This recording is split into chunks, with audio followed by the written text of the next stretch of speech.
Bonjour à tous, vous êtes sur la chaîne Approche Global Autisme de notre association. Ce soir, je reçois Aurélien Dinasio, qui est psychomotricien, des diplômes d'État, master en psychomotricité.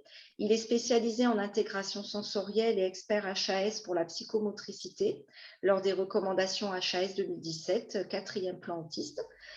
Autisme, et il est parrain de cœur de l'association. Donc, je le reçois aujourd'hui et je vais lui laisser la parole pour ce livre très intéressant qui s'appelle Concevoir des programmes sensoriels pour personnes autistes aux éditions Tom Pouce. Il est aux côtés d'un de ses confrères, Olivier Gorgi. C'est ça? Gorgie. Voilà, donc je remontre le livre. Et voilà, je ne vais pas tout montrer, mais si ça peut donner des idées aux familles, je trouve qu'il est très bien fait parce qu'il n'y a pas que des écrits pour montrer des écrits.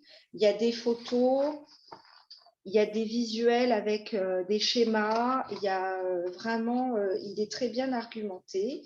Et vraiment, je pense que ce sera un super support pour les familles. Voilà, je ne vais pas trop montrer, je ne sais pas si j'ai droit. Voilà, ben, on a convenu avec Aurélien que je le laisse un petit peu expliquer tout ça et on reprendra après. Voilà, ben, je te laisse la parole, Aurélien. Merci beaucoup, Corinne. Merci de l'invitation. Bonjour à tous tes adhérents et sympathisants de ton association. En quelques mots, je ne viens pas faire un exposé théorique, mais un petit peu la genèse de cet ouvrage, c'est qu'on trouvait qu'il y avait une sorte de manque où d'un côté, il y avait des études scientifiques, l'imagerie fonctionnelle, des choses pas forcément très accessibles pour tout le monde, et de l'autre côté, plus personne ne peut passer à côté des particularités sensorielles de la personne avec autisme. Il y a beaucoup, notamment, c'est presque un phénomène de mode avec beaucoup de matériel, de boutiques qui revendent du matériel sensoriel. On en entend parler partout, du sensoriel à toutes les sauces. Mais finalement, la jonction entre les deux, entre l'aspect, la vulgarisation que j'aime beaucoup, comment proposer des outils concrets et compréhensibles, et les aspects scientifiques que j'aime beaucoup également, je trouvais que faire une petite synthèse à la lumière de mon expérience au quotidien, puisque ça fait plus de 15 ans maintenant que je suis psychomotricien auprès de personnes avec autisme, je trouvais de proposer cet outil un petit peu concret, au regard d'expérience, étayé par la science, mais dans une perspective pragmatique, avec un petit peu de méthodologie, pouvait vraiment avoir de l'intérêt dans ce qui se faisait actuellement. Donc en gros, voilà le pourquoi de ce livre. Donc, comme tu l'as dit, il y a du texte évidemment avec des données théoriques, mais beaucoup de schémas, beaucoup de mise en image pour essayer de mieux conceptualiser nos petits dispositifs d'intervention, nos petits protocoles et éclairer un petit peu les notions théoriques. Pourquoi j'aime bien essayer de conceptualiser un petit peu quelque chose qui est, on ne voulait absolument pas se rapprocher de quelque chose de type recette de cuisine, avec une sorte de formule, voilà, en 6 séances, vous faites ça, ça, ça, ça, et tout va se régler. Alors là, c'est absolument ce qu'on ne voulait pas faire. En revanche, conceptualiser, partir de l'évaluation, le profil sensoriel, qu'est-ce que les professionnels, sur quoi est-ce qu'on va porter nos observations, quelles sont les façons d'investiguer canal sensoriel par canal sensoriel les réactivités de la personne, ses centres d'intérêt, ses aversions, ses appétences, comment construire ce profil, et au regard de ce profil, au regard de ces observations, comment construire finalement un petit programme d'intervention tout autour de la personne, et le tout agrémenté de quelques études de cas, de quelques cas cliniques concrets pour que les familles puissent, j'espère, s'y reconnaître. Et de façon finalement assez transférable, que ce soit un enfant, un ado ou un adulte avec autisme. Finalement, les particularités sensorielles peuvent se retrouver. Donc, on n'a pas spécialement ciblé pour enfants, pour une tranche d'âge en particulier. Pour essayer d'être un petit peu plus clair, je voulais vous faire une toute petite... il n'y aura que 2 slides, je vous rassure. Clac, si Corinne, tu peux me confirmer que tu vois bien mon partage d'écran avec profil sensoriel. Voilà. Tout à fait. Voilà, je vous montre juste un petit peu ce qui nous suit beaucoup, la petite méthodologie qui nous suit lorsqu'on propose un programme d'intervention. Donc, vous l'avez compris, ça part d'une évaluation idéalement standardisée, avec des résultats objectifs, étalonnés, selon l'outil dont le professionnel dispose. Professionnel qui peut être psychomote, ergothérapeute, là aussi, on ne s'est pas enfermé dans quelque chose de faux, hein. Donc, en tout cas, un profil sensoriel de base de départ. Et pour faire très, très simple, hein, bien sûr, on va repérer les vulnérabilités sensorielles, s'il y a des hypersensibilités, des comportements d'évitement de sensations. Nous allons également repérer si des besoins sensoriels sont présents également. Donc, bref, selon les modèles théoriques, ça peut être consécutif à une hyposensibilité, c'est-à-dire un seuil d'activation neuronale particulièrement haut où la personne ne capte pas suffisamment l'information sensorielle et parfois a besoin, a recours à un niveau de stimulation supérieur à la moyenne. Donc, se crée de la sensation, se crée de l'autostimulation. Et tout simplement, hein, pour ne pas chercher à tout neurophysiologiser, on va également s'intéresser au centre d'intérêt sensoriel, finalement, en quoi les aspects sensoriels peuvent tout simplement faire du bien, apaiser la personne, ou idéalement même d'un point de vue relationnel, obtenir une façon d'avoir une accroche, un intérêt pour l'enfant, notamment s'il est dans un registre plus déficitaire. À partir de cette évaluation de départ, on va en dégager des mesures de prévention et de protection, notamment dans les personnes avec hypersensibilité, vous vous en doutez.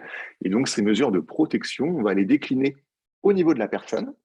Donc, très classiquement, les protections acoustiques, les protections visuelles, par exemple, mais également les décrire au niveau de son environnement. D'une part, au niveau de la personne, de l'autre, au niveau de son environnement.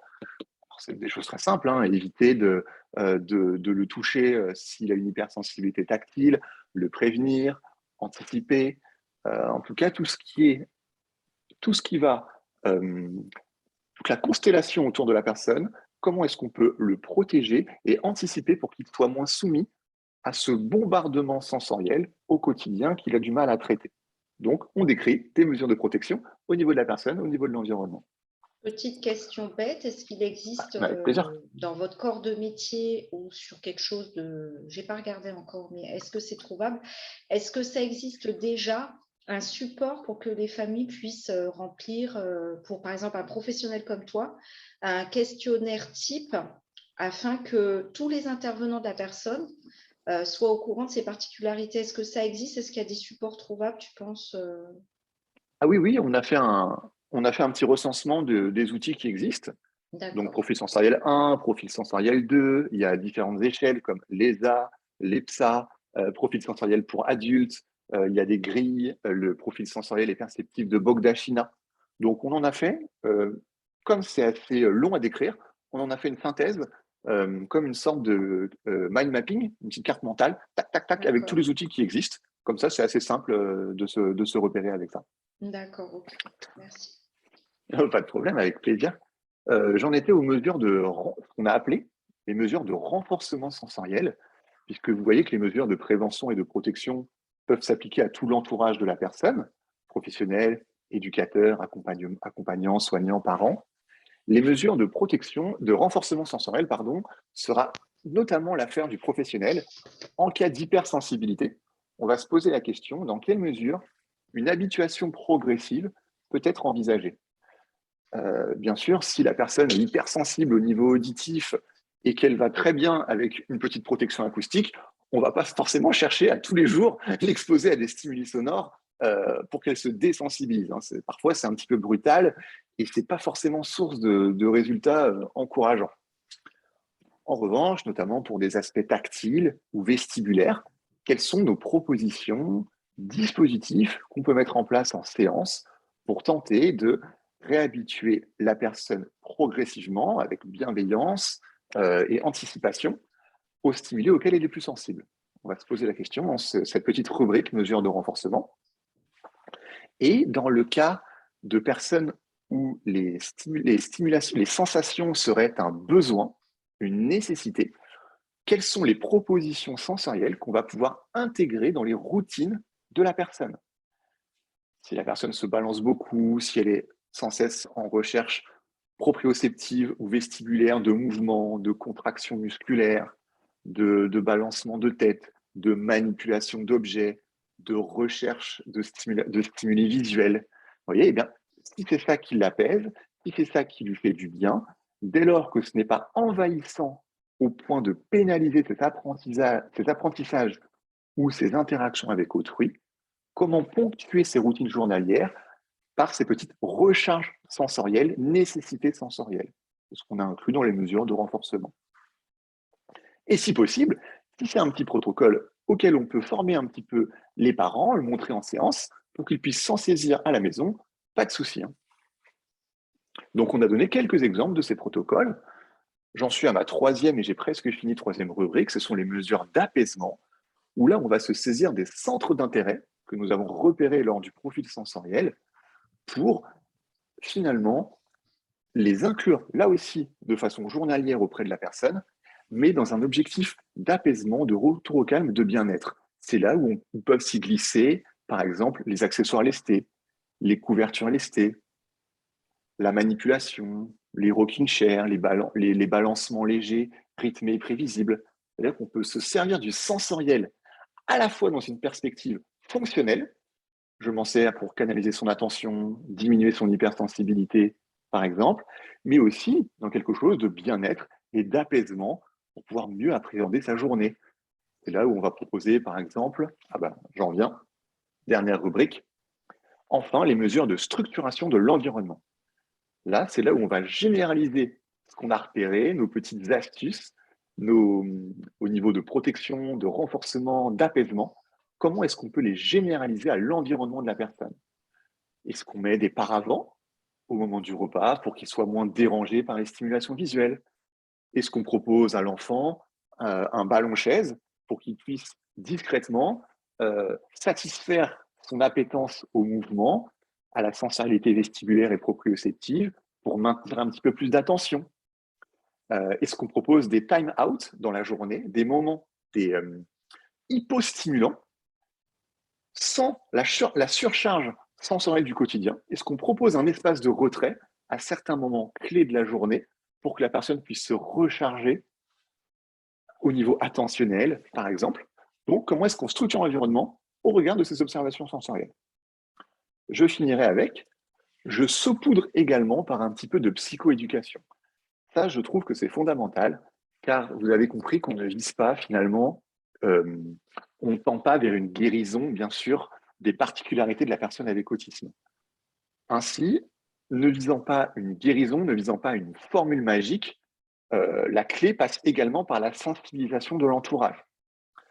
Si une personne se balance parce que ça lui fait du bien, ça lui permet de se couper de stimulations qu'elle a du mal à supporter ou se recharger un petit peu au niveau attentionnel, finalement, plus l'entourage est conscient de la fonction que peut avoir la stéréotypie, plus elle sera supportée, comprise et tolérée. Et finalement, plus l'entourage sera soumis à ce genre de sensibilisation, plus ce sera toléré, plus ce sera normal dans la vie quotidienne. Bon, c'est un petit peu un monde idéal, mais on tend un petit peu à ça dans cet aspect psychoéducation. En tout cas, notre principe, postulat, au regard de notre expérience, c'est que si la personne est au milieu de tout ça, une évaluation structurée au départ, puis des propositions de protection, de renforcement, d'apaisement, de structuration de l'environnement, saupoudrées d'un peu de psychoéducation, on considère que ça lui offre les meilleures chances d'améliorer son vécu au quotidien au regard de ses spécificités sensorielles. Est-ce que c'était à peu près clair? Bah oui, c'est très intéressant. Ça va parler à tout le monde, de toute façon. Ah Donc, ok, j'espère, super. bah Et oui. j'en profite, j'ai fait juste un petit slide. Alors l'idée, c'est pas de lire mot à mot les extraits du livre, mais c'est juste pour vous donner un petit extrait, un petit aperçu. Donc Ouais, dès c'est lors ça que qui est super. Enfin, moi, je sais pas, j'aime bien voir voilà, des choses imagées, colorées. C'est toujours moins ennuyeux pour une famille. On a des fois pas tant de tout. Et je trouve que vraiment, il est super bien fait. bon bah merci beaucoup, c'est très très agréable à entendre. Tu me diras combien je te dois, Corinne. Je plaisante.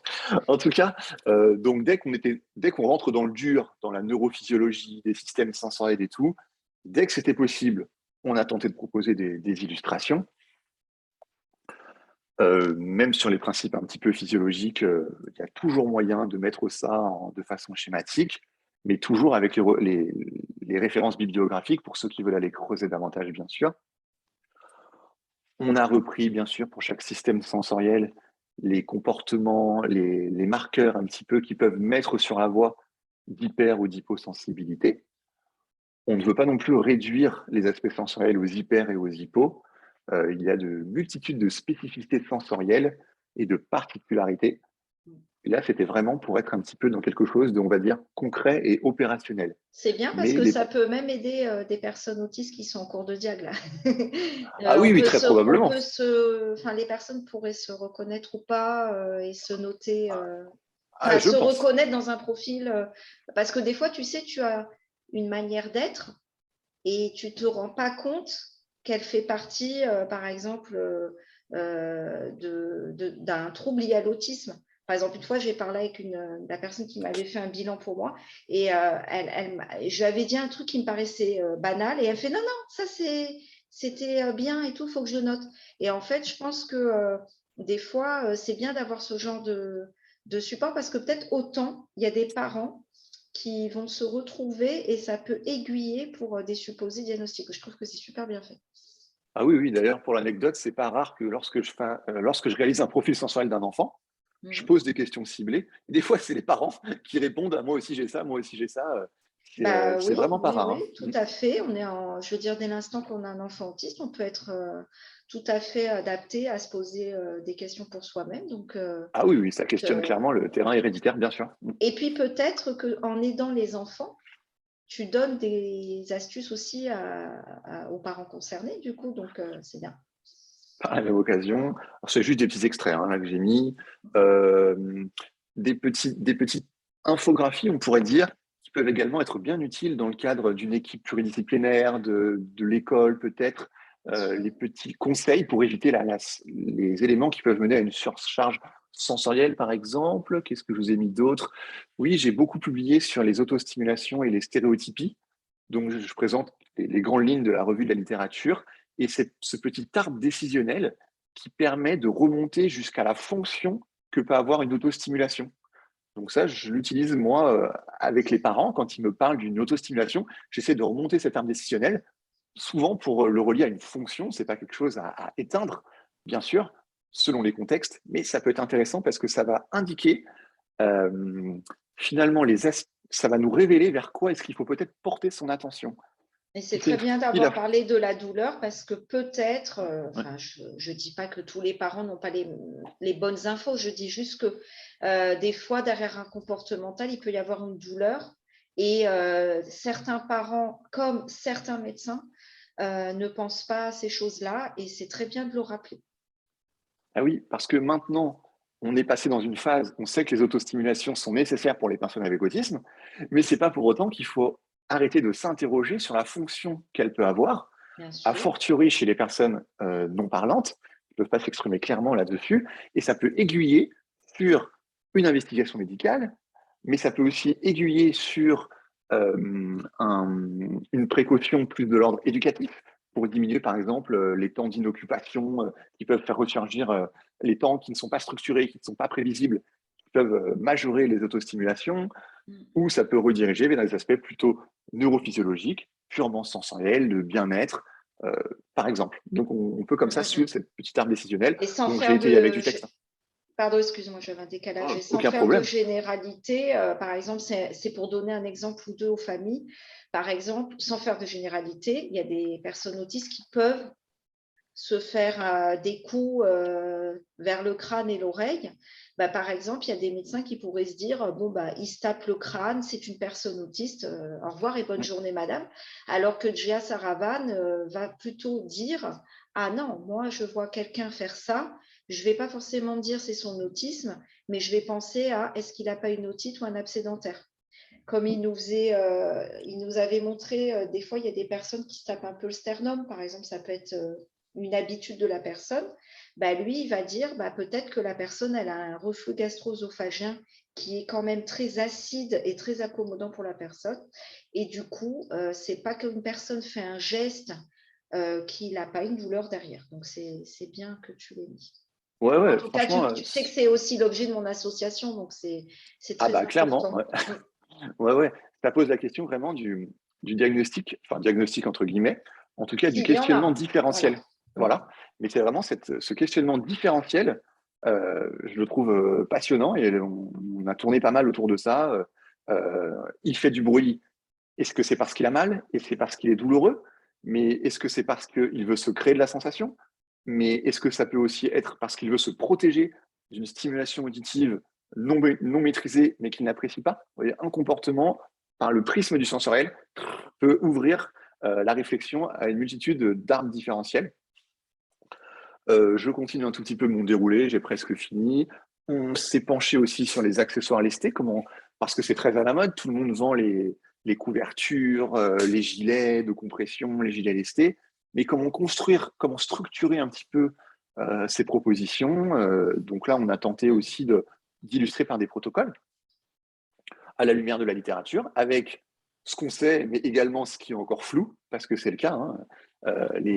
Il y a peu de procédés d'intégration sensorielle véritablement prouvés scientifiquement, comme pourrait être prouvé l'administration d'un médicament, par exemple. Hein. Bien Il faut sûr. toujours une grande adaptabilité à la personne en face de nous, ses réactions. Voilà. Alors, j'ai Donc, remarqué, puisque tu as parlé de la ouais, couverture lestée ou des vêtements lestés, c'est peut-être bête, mais je lis beaucoup de murs de personnes autistes qui sont dans ma communauté. Et en fait, j'ai l'impression, sans faire de généralité encore, que celles qui aiment bien ce dispositif un peu de vêtements lestés sont celles aussi qui sont concernées par le syndrome Ehlers-Danlos, qui voilà, touche un petit peu les organes digestifs, mais aussi de la peau, du toucher. Enfin, voilà, c'est le syndrome Ehlers-Danlos. Hein, j'ai posté de la documentation dessus. Mais en tout cas, ce qui est marrant, c'est que des fois, ouais, tu vois derrière quelque chose, tu retrouves aussi un pourquoi. Donc, mais après, je ne dis pas que tous ceux qui ont une couverture lestée, ils ont aussi le syndrome, hein, attention. Hein. ouais, C'est ouais. juste que des fois, on comprend aussi des choses. Voilà. Ah, tout à fait. Bah, le syndrome, c'était un cas d'école parce que donc, je crois que c'est notamment une inflammation du tissu conjonctif au niveau des articulations. Et un des rares traitements, pour certains, j'imagine en des formes sévères, c'est d'avoir une combinaison compressive. C'est ça. Une combinaison compressive, du coup, qui soutient les articulations et qui peut soulager un petit peu des douleurs à ce moment-là. Donc, Mm. effectivement, il y a des principes actifs communs entre porter du lest sur soi, mis à part que également ça a une sorte ça allège un petit peu le système nerveux central. Finalement, c'est un aspect apaisant d'avoir du poids sur soi. Mhm. Ça priorise ainsi l'information sensorielle qui devient dominante. Donc, on entend peut-être un petit peu moins le son qu'on n'aime pas. On sent moins la texture du vêtement qui nous dérange parce que le poids va prendre toute la place. Et il y a aussi cette idée, je trouve qu'il n'est pas forcément, c'est dur de la vérifier vraiment, mais de sécrétion de sérotonine ou d'ocytocine, des hormones plutôt liées au bien-être qui peuvent arriver au bout d'un moment. Oui, En je tout cas, pense ce qu'il qui y a est des personnes qui ont dit qu'il y avait un côté réconfortant, comme si on avait un doudou. Donc, ouais. ça peut être perçu comme ça par certaines personnes. Ah oui, ça donne des points d'appui dans le corps et ça facilite l'endormissement également pour certains. Je vois que dans 7 minutes, ça va s'arrêter. Oui. Il y a un timing. Ah ouais, ok. Alors, j'en profite pour Ouais. dire aussi aux familles tout de suite que je vais remettre en plus de ta vidéo le lien qu'il existe sur notre site déjà qui est trouvable, mais je le rajouterai parce que vraiment, tu as un blog très intéressant qui s'appelle psychomotricien-libéral.com. Sache que moi, sur le site, hein, j'ai mis 4 choses te concernant, hein, vêtements et troubles sensoriels, la marche sur la pointe des pieds, la difficulté à regarder et infographie sur les troubles sensoriels. Et vraiment, quand j'avais partagé à l'époque, à mes tout débuts, le vêtement et les troubles sensoriels, j'avais jamais vu autant de likes sur ma page Facebook. C'est-à-dire ton lien, il a énormément été vu et partagé. Donc, je précise que tout ce que tu fais là, c'est aussi appuyé par des liens de ton blog. Oui, et pour le coup, complètement gratuit et tout. Là, il n'y a pas Mm, de. oui, Ok, je termine, je pense je que t'en c'est prie. quasiment terminé. Les aspects du différentiel, on a essayé de se pencher sur les comportements problèmes qui sont pour le coup identifiés euh, comme en lien avec des problématiques sensorielles. Donc on écarte la douleur, on écarte la recherche d'attention par exemple.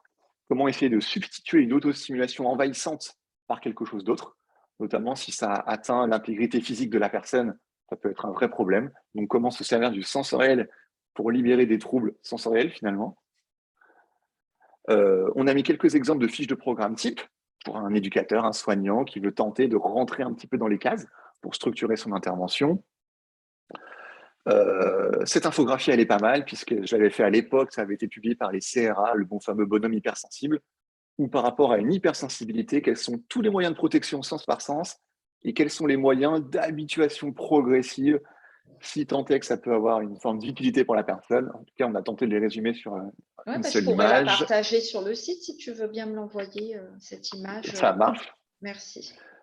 On a essayé de mettre nos petits protocoles. Là, c'est par exemple des vibrations au niveau des articulations. Pour un enfant qui serait sans cesse en recherche de mouvement, on a essayé d'illustrer ça par des petites images.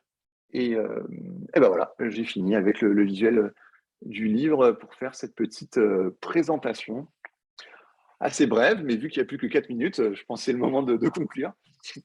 Bah, merci, vraiment merci. Et puis, j'invite les familles vraiment à découvrir ton livre et à tout professionnel d'ailleurs. Et je ne manquerai pas voilà, de partager avec la vidéo les liens de ton blog parce que, comme tu dis, c'est de la documentation en plus qui est de plus gratuite. Et, je te dis, ça a plu beaucoup vraiment, donc je le repartagerai. En tout cas, merci de soutenir l'association. Merci pour ton travail. Je précise aussi que tu as des dons cachés de magicien. Pour ceux qui ne Ouais. connaîtraient pas ton petit art aussi, parce que vraiment, c'est super intéressant. Et bah, merci beaucoup d'avoir pris le temps et je partage volontiers tout ce qui te concerne quand tu veux. Voilà, tu es le bienvenu Ok, pour d'autres visioconférences. ok, bah, c'est Voilà. super Corinne, c'est adorable. Mm. Continue à faire tout ce que tu fais avec autant de motivation et d'implication. C'est impressionnant. Heureusement que des gens aussi investis que toi existent pour représenter tous les parents d'enfants, de familles, de personnes avec autisme. Donc merci Mm. encore et à la prochaine alors. Merci à toi. Bonne fin de journée. Ciao! Au revoir.